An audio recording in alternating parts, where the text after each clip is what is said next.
गुरुर्ब्रह्मा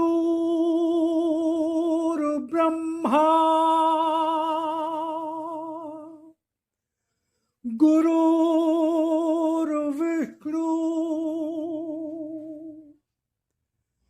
गुरुर्देवो महेश्वरा गुरुर्साक्षात् परब्रह्म तस्मै श्री गुरुवे नमः।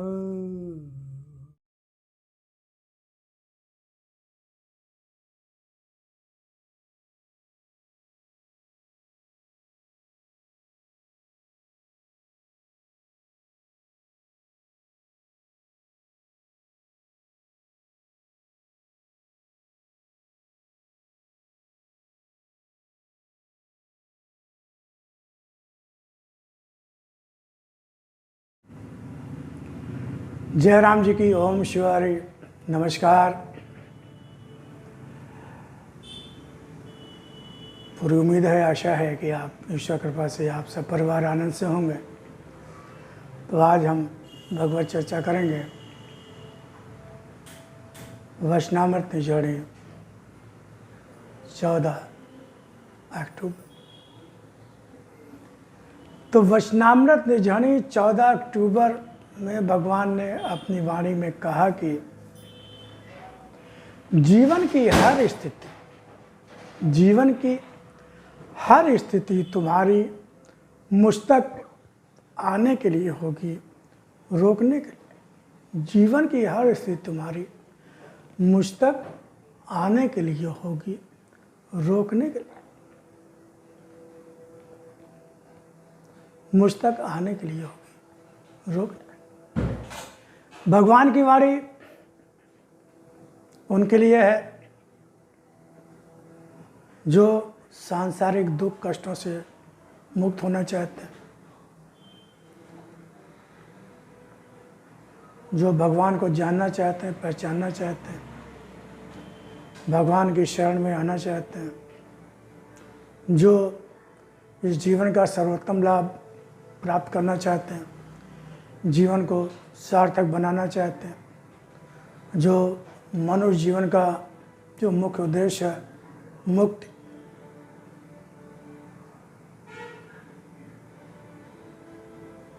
जन्म मरण के बंधन से मुक्ति और जीते जी मुक्ति, शरीर रहते मुक्ति।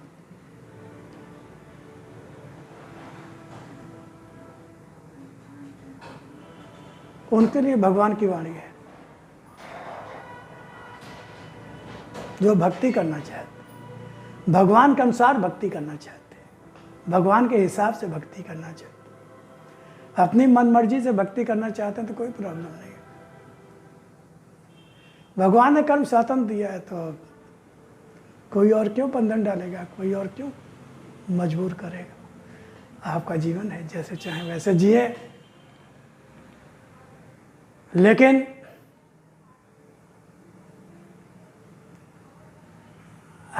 हम कहें तब माने, या और साधु संत महात्मा कहें तब माने, हमारे आपके बड़े बुजुर्ग कहें तब माने, इस जन्म माने, अगले जन्म माने, 10 जन्मों में माने, 50 जन्म। लेकिन जिस सुख और आनंद की तलाश हम सब लोगों को है, क्योंकि हम जानते हैं कोई दुखी नहीं होना चाहता, कोई दुख नहीं चाहता, हर आदमी सुख चाहता, हर आदमी सुख चाहता। तो वो सुख, आनंद, सुख तो आता जाता है, सुख संसारी होता है, सांसारिक स्थितियों परिस्थितियों से प्रभावित रहता है। लेकिन आनंद अंदर की अवस्था होती है, आत्मिक अवस्था होती है, जिसका बाहरी स्थितियों परिस्थितियों से कोई फर्क पड़ता ही नहीं, कोई असर पड़ता ही नहीं है। वो सिर्फ तरंगों की तरह एक तात्कालिक उठती है, मन में थोड़ा दुख आता है, थोड़ा सुख आता है, मन में आता है, कोई स्थिति परिस्थिति होती है, लेकिन वो ठहरती नहीं है, रुकती नहीं है। मन से अंदर समुद्र की तरह शांत होता है अंदर। जो जिन्हें आत्मज्ञान अपने स्वरूप का ज्ञान हो गया हो, परमात्मा की पहचान मिल गई हो, परमात्मा का अनुभव हो गया हो, परमात्मा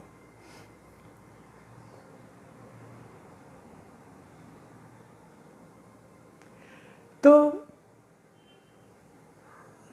भगवान का आदेश जन जन तक पहुँचो, जन जन तक पहुँचो, जहाँ अंधकार है उस मन तक पहुँचो जहाँ मेरी पुकार है, उस मन तक पहुँचो जहाँ मेरी पुकार है। तो मैं तो उस मन का दरवाज़ा खटखटा रहा हूँ जहाँ भगवान की पुकार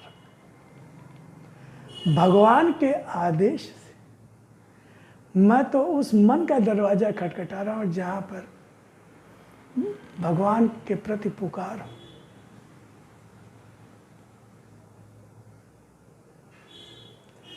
अगर आपको मंजिल मिल गई है, आपको भगवान की पहचान हो गई, भगवान की प्राप्ति हो गई, तो आपको प्रणाम है, कुछ कहना ही नहीं है। क्या कहना है? मैं तो अज्ञानी हूँ, मैं अपने लिए स्वांता सुखा। पहले तो मैं अपने मन को समझाता हूँ, मन को बताता हूँ, मन को कहता हूँ, मन को सुनाता हूँ।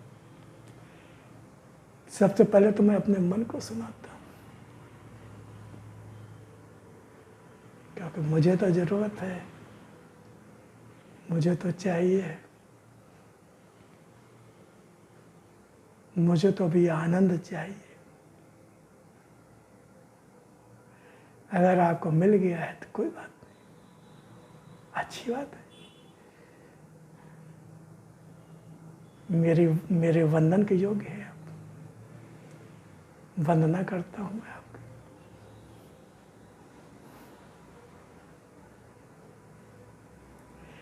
लेकिन मैं तो उस मन का दरवाजा खटखटाता हूं, भगवान के आदेश,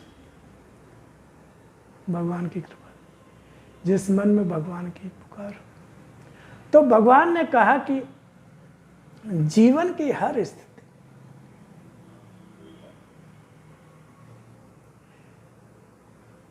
जो तुम तक आती है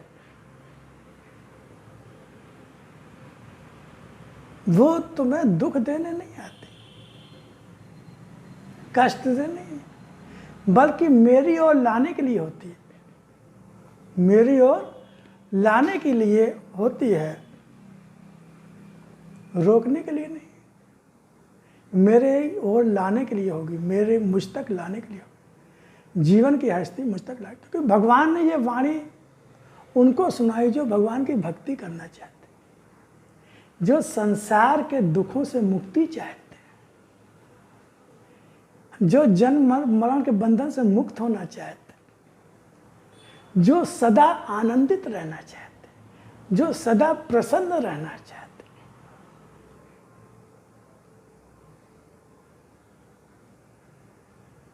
तो उनके लिए कहा है परम पूज्य देवी माँ के माध्यम से, क्या कि जीवन में हर स्थिति तुम्हारी, जीवन में या जीवन की हर स्थिति तुम्हारी मुझ तक आने के लिए होगी, रोकने के लिए।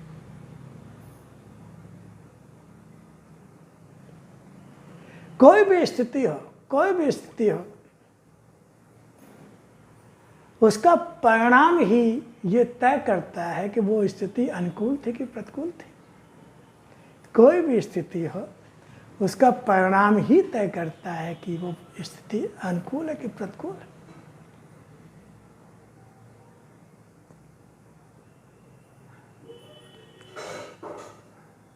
अब मान लीजिए स्थितियां ऐसी आ गई कि साहब खूब पैसा है तो खूब शराब पी रहे हैं, जुआ खेल रहे हैं, इधर जा रहे हैं, उधर जा रहे हैं, खूब मौज मस्ती कर रहे हैं, जो खा पी रहे हैं सब, क्योंकि पैसा है। बाहर का अब स्वाद तो अच्छा लगता है, बढ़िया बढ़िया होटलों में खाना खाना, रेस्टोरेंट में खाना खाना, शराब पीना, बड़ी बड़ी पार्टियों में जाना, तो वो स्थिति तो देखने वाले भी कहेंगे अरे भाई वाह, क्या बात है, क्या मस्त जीवन मिला है, कितना बढ़िया जीवन मिला है। और हम भी कहेंगे अरे कोई पैसे की कमी नहीं है, जितनी चाहो उतनी पियो, जो चाहो सो करो, जो चाहो सो पहनो ओढ़ो, जहाँ जो चाहो तो खाओ पियो।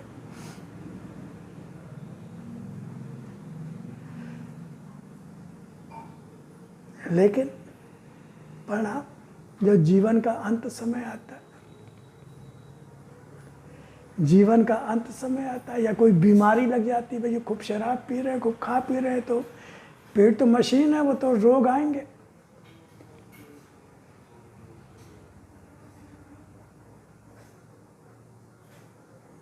कहीं हार्ट अटैक आएगा, कहीं डायबिटीज भयंकर हो जाएगी, कहीं ब्लड प्रेशर,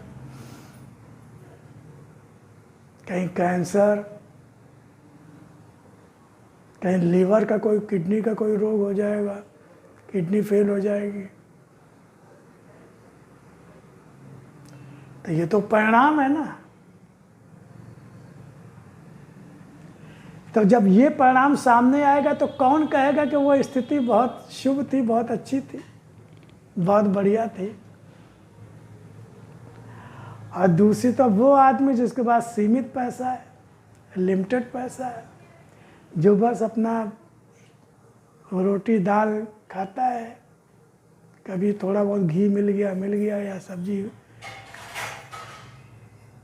को मेहनत भी करता है, वो करता है।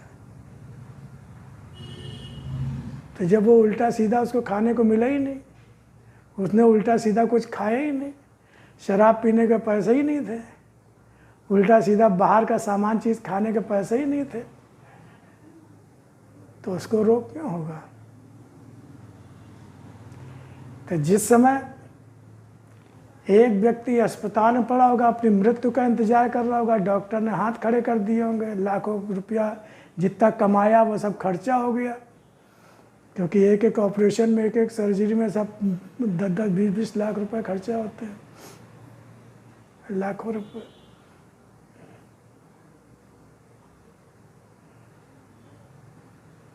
घर बार सब लुट जाता है,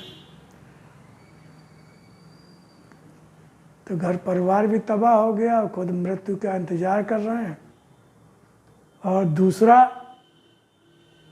जिसको हम अरे ये बेचारा रोटी मिल जाती यही बहुत है, बड़ा दुर्भाग्यशाली है, बड़ा अभागा है, लेकिन वो हट्टा कट्टा है।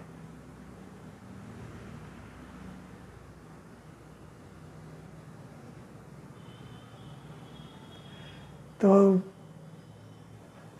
किसकी स्थितियां ज़्यादा अनुकूल थी या ज़्यादा उसके लिए अच्छी साबित हुई। ऐसे एग्ज़ाम होता है, एग्ज़ाम का रिजल्ट ही बताता है कि आप सफल हुए कि असफल हुए। तो जीवन की हर स्थिति तुम्हारी मुझ तक लाने के लिए होगी, रोकने के लिए नहीं। ये भरोसा करो, भगवान भरोसा दे रहे हैं अपने भक्त को, जो भगवान की शरण में है। भगवान भरोसा दे रहे हैं कि विश्वास करो, भरोसा रखो, मेरे भक्त के जीवन में, जो मेरी शरण में है, उसके जीवन में जो भी स्थिति होगी वो मेरी ओर लाने वाली होगी, यानी मेरी ओर बढ़ाने वाली होगी, रोकने वाली नहीं होगी। और इससे बड़ा और सौभाग्यशाली क्षण क्या हो सकता है कि हम भगवान के करीब होते जाएं, भगवान के निकट होते जाएं।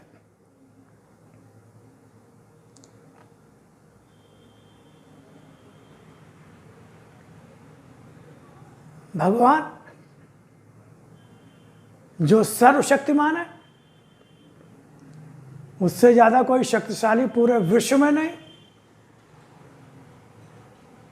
जिसने संपूर्ण सृष्टि का मालिक है, पूरे संसार का मालिक है, संपूर्ण ऐश्वर्य का मालिक है, जो सबको जानता है, सर्वज्ञ है और सर्वव्यापी है।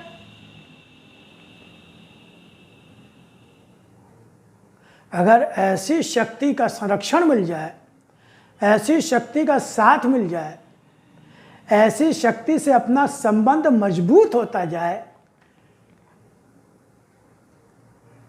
तो इससे ज़्यादा भाग्यशाली कोई क्षण या स्थिति कोई हो सकती क्या? अरे हम तो एक चौकी का इंस्पेक्टर होता है, अगर उससे हमारी दोस्ती हो जाती है तो हमारा सीना चढ़ा रहे, हमारे थानेदार साहब हमारे परिचित हैं, हमारे मित्र हैं, उनसे हमारा व्यवहार है, कोई बात होगी तो उनसे कह देंगे।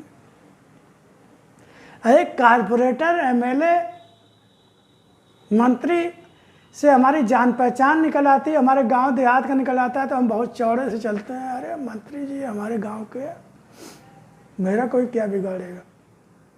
फिर वो तो संपूर्ण सृष्टि का मालिक है, अनंत कोटि ब्रह्मांडों का मालिक है।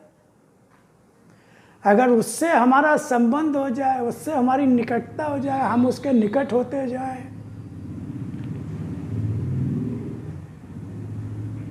तो इससे और बड़ी बात क्या होती है? क्यों?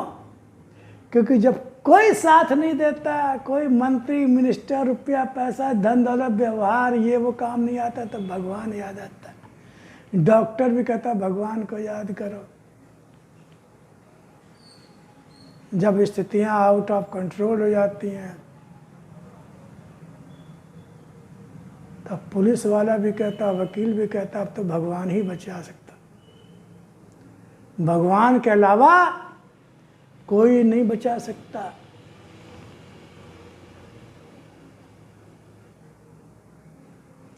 तो भगवान आश्वस्त कर रहे हैं अपने भक्त को। भक्त कौन? जो सिर्फ और सिर्फ भगवान को ही चाहे। भक्त की परिभाषा हम लोग सब समझ लें। तिलक, चंदन, माला, ये वो, ये सब भक्ति के ऊपरी लक्षण होते हैं। उनसे साबित नहीं होता कि हम आप भक्त हैं कि नहीं भक्त हैं। इनके और फायदे हैं, भक्ति से इनका कोई लेना देना नहीं है। भक्त वही जो सिर्फ और सिर्फ भगवान से जुड़ा हो, भगवान को चाहे, भगवान को प्रेम करे, भगवान के नाते सबसे प्रेम करे कि हमारा आराध्य, हमारा भगवान सब में है, हमारे अंदर है। हमें जो परिवार मिला है, उस परिवार के रूप में भी हमारा भगवान ही उनमें बैठा हुआ है। इस नाते हम उनसे प्यार करते हैं। हमारे पड़ोसी के अंदर भी भगवान है, इस नाते हम उससे प्यार करते हैं। जो पशु पक्षी बाहर घूम रहे हैं, इवन कीड़े मकोड़े तक, उनमें भी परमात्मा आत्मा रूप है। गीता में यही तो कहा है, मैं क्या कुछ अलग कह रहा हूं क्या? गीता में यही तो कहा है।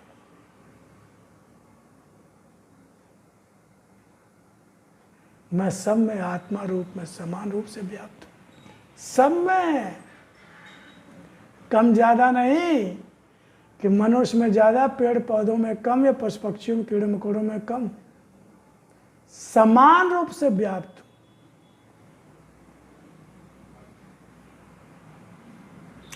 समोहम सर्वभूतेषु, मैं सब प्राणियों में समान रूप से। गीता हम सब पढ़ते हैं, सजा के रख दिया है मंदिर में, उसको लपेट के हाथ जोड़ लेते हैं बस। हाथ जोड़ने से कल्याण थोड़ी होगा मेरे भाई। कोई दवा है, कितनी भी अच्छी दवा हो, और दवा को दूर से देख के हम हाथ जोड़ लें तो क्या दवा असर करेगी क्या? जब उसको पढ़ते ही नहीं ठीक से, समझते ही नहीं ठीक से, आचरण में तो सब, अब इसका मतलब हम सम्मान ही नहीं करते हैं, पाखंड करते हैं। भाई पाखंडी तो हुआ भाई। कोई आदमी हमारी बात न माने, खाली प्रणाम करे प्रणाम, और हम जो कहें उसको सुने ही नहीं, माने ही नहीं, तो हमारे मन में क्या भाव आ गया? अरे ये तो ऐसे ही दिखावा करता होता कि नहीं? आपका बच्चा पैर तो रोज छुए आपके, बात आपकी एक भी ना माने, एक भी ना माने, तो आप क्या सोचोगे? और एक बच्चा जो कभी कभार पैर छूता है जब मन होता है, लेकिन बात आपकी मानता है, आज्ञा का पालन करता है, तो आप किसको अपना अच्छा पुत्र मानेंगे, आज्ञाकारी पुत्र मानेंगे? कि सच्चा सम्मान कौन कर रहा है? जो आपकी बात मानता है, भले कभी कभार पैर छूता है बस। और एक जो पैर तो रोज छुएगा, सब मानेगा एक बात। गीता रामायण को हम लोगों ने सिर्फ मंदिरों में सजा के रख दिया है, समझ। और जो रोज पढ़ते हैं सुंदरकांड का पाठ या गीत मंगल जो गीत, उनको रट गई हैं चौपाइयाँ, श्लोक रट गए हैं गीता के, रामायण के, रामचरितमानस श्लोक रट गए हैं। वो से उनका अहंकार बढ़ाते हैं, अहंकार बढ़ाते हैं। अगर मन वचन कर्म में आ गए तो बहुत अच्छी बात है, बहुत अच्छी, यही होना चाहिए। अगर हमारे आचरण में नहीं आया, मन वचन कर्म नहीं आया, तो हम कितने भी अच्छे अच्छे श्लोक पढ़ें तो क्या हो, तो और हमको अपराध, अहंकार का एक अपराध होता है। रावण कितना बड़ा पंडित था, ज्ञानी था, था कि नहीं?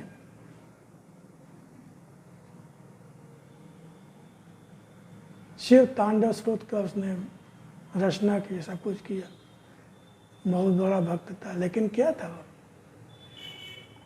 ज्ञान तो उसे था, लेकिन ज्ञान उसके आचरण में कहाँ आया, उसके कर्मों में कहाँ आया?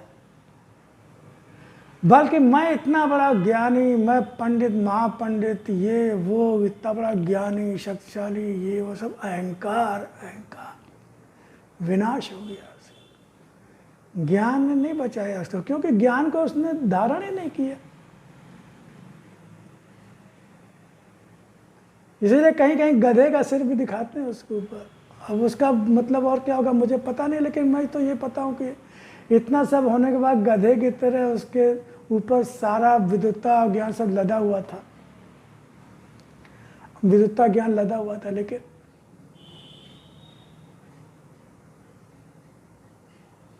वरना उससे बड़ा कोई पंडित नहीं था, ज्ञानी नहीं था। तो भगवान यही कह रहे हैं कि अगर तुम मेरे भक्त हो तो मुझ पर विश्वास रखो, क्योंकि भक्त की सबसे बड़ी कसौटी तो विश्वास ही होता है। विश्वास की परीक्षा होती है कि वाकई ये सच्चा भक्त है कि नहीं, घबराता तो नहीं है, डरता तो नहीं है, मुझ पर इसकी आस्था कमज़ोर तो नहीं होती, मुझे छोड़ छोड़ के भागता तो नहीं है, मुझे उल्टा सीधा बोलता तो नहीं है, मुझ पर शक तो नहीं करता कि पता नहीं भगवान बचाएंगे कि नहीं बचाएंगे, पता नहीं भगवान रक्षा करेंगे कि नहीं करेंगे, भगवान हम तो यार फंस गए। या कोई कहे कि अब वहाँ चले जाओ, वहाँ चले जाओ, अब इस मंदिर चले जाओ, उस मंदिर चले जाओ, इनकी पूजा करो, ऐसा तो नहीं है। एक आराध्य, एक मंत्र, एक माला, कुछ भी हो जाए भरोसा मत टूटने दो। परीक्षाएं होंगी, परीक्षाएं होंगी, ये तो भगवान कह रहे हैं। जीवन की हर स्थिति तुम्हारी मेरी ओर लाने वाली होगी, रोकने के लिए नहीं, रोक, ये भरोसा रखो, भरोसा रखो, भरोसा रखो। परीक्षाएं होंगी।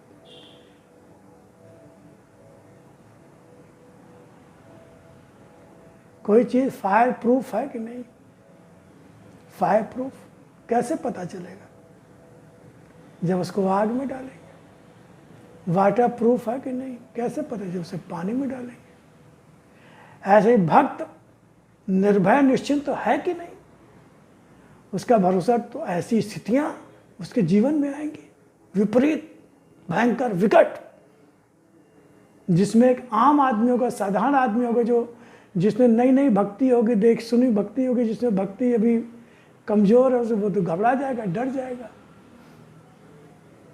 वो कभी इधर भागेगा, कहीं उधर भागेगा, कहीं उसके दरवाजे जाएगा, कहीं इसके दरवाजे जाएगा।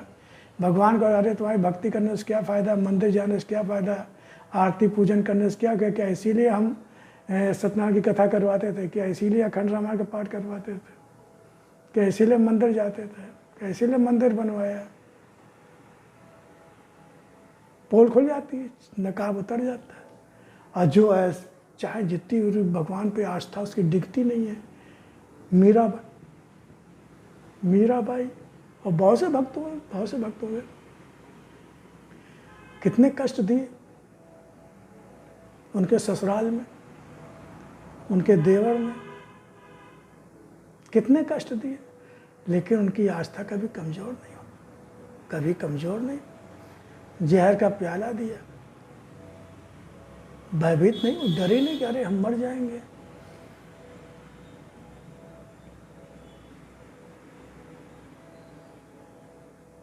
प्याला जहर का पिया उन्होंने, भगवान पर पूरा भरोसा था, बचाना चाहेगा तो बचाएगा, मरना तो सबको है, लेकिन भगवान पर भरोसा नहीं डिगने दिया। अब भगवान का प्रसाद समझ के ठीक है तुम्हारी इच्छा है प्रभु।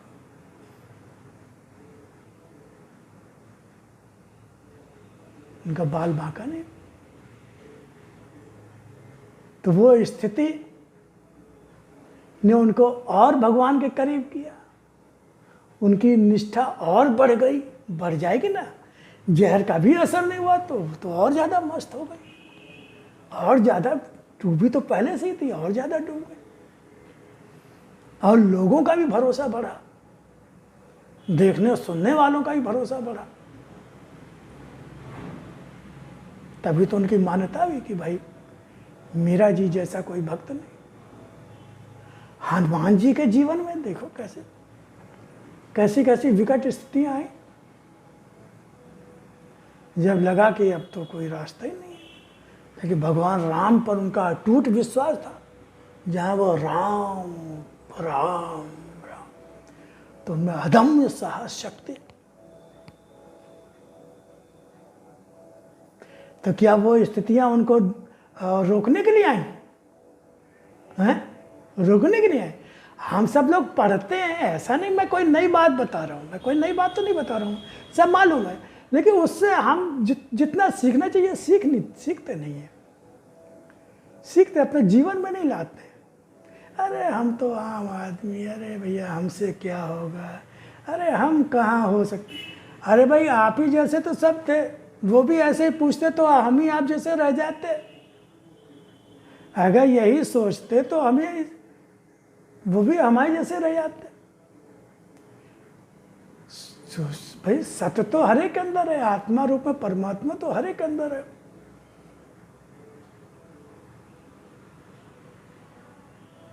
अब गुरु जी के 10, 20, 25, 50 शिष्य में से कोई एक गुरु जी की बात पे 100% भरोसा करता है तो वो भी महान संत बन जाता है, सिद्ध बन जाता है, जीवन मुक्त हो जाता है। अब एक ने भरोसा किया तो एक ही बना, 99 ने नहीं किया।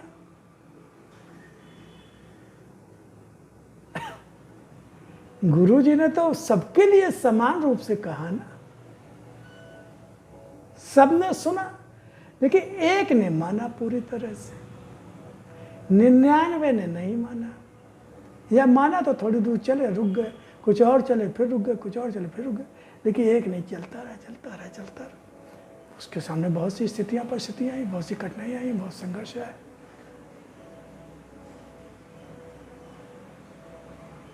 तो भरोसा ही मुख्य।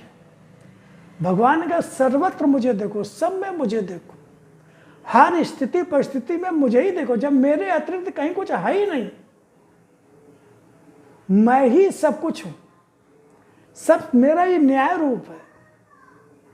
हर स्थिति परिस्थिति मेरी इच्छा के बिना तो कहीं कुछ हो ही नहीं सकता। तो तुम्हारे जीवन में भी जो स्थिति परिस्थिति आई वो मेरी इच्छा से ही आई है, और तुम मेरी शरण में हो। तो वो तुम्हें मुझसे दूर कैसे कर सकती, तुम्हारा अहित कैसे कर सकती, तुम्हारा नुकसान कैसे कर सकती।